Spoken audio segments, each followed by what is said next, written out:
Hello mga ka-drive safety, sasagutin po natin ang comment ni Henry Gomez. Bossing, paano po tamang throttle? Mabigat kasi ang kamay ko pagpiga ng gas.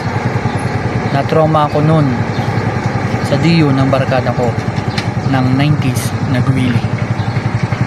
So bossing, tatanungin din po kita, paano ka po ba humawak ng throttle ng motor?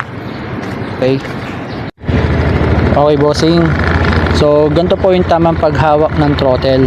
Kailangan yung kamay nyo po medyo i-relax lang. Dapat ganito lang po yung tamang pag-throttle nyan. Kung malayo po yung clearance nya, medyo ilalapit nyo po siya dito ng konti, tapos saan nyo po siya hawakan, then saan nyo po siya gagasan. Pero dapat nakokontrol nyo po muna yung gas nya, na ganito po dapat ang tunog nya, hindi ganun kalakas.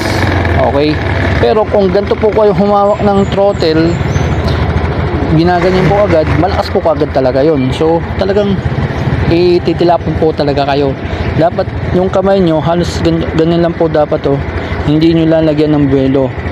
Okay, okay bossing, sana nagustuhan nyo po yung tinuro ko po sa inyo na video tutorial.